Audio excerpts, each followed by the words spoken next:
अस्सलाम वालेकुम, आप देख रहे हैं डॉन न्यूज। मैं हूं नाइला असगर। हेडलाइंस आप जान चुके हैं। सबसे पहले आपको आगाह करेंगे, इलेक्शन कमीशन की जानिब से वजीर आजम इमरान खान के दौरे पेशावर का नोटिस ले लिया है। इलेक्शन कमीशन ने वजीर आजम को खत लिखकर कहा कि इत्तलात है कि आज आप पेशावर में पाकिस्तान कार्ड लॉन्च कर रहे हैं। बल्दियाती इंतखाबात के शेड्यूल के ऐलान के बाद वो किसी स्कीम का ऐलान नहीं कर सकते।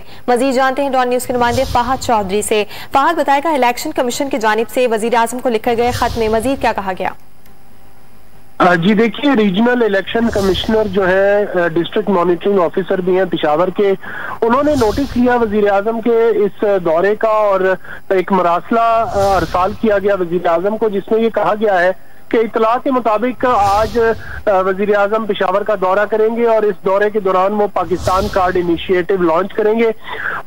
उनको उनकी तवज्जो दिलाई गई कवानीन और कवायद की तरफ, जिनके तहत कोई भी पब्लिक ऑफिस होल्डर बशमूल सदर, वजीर आजम, गवर्नर, वज़राए आला, स्पीकर, डिप्टी स्पीकर या चेयरमैन सेनेट और वफाकी और सूबाई वज़रा किसी ऐसे हल्के का दौरा नहीं कर सकते जहां पर इंतखाबात के शेड्यूल का ऐलान किया जा चुका हो।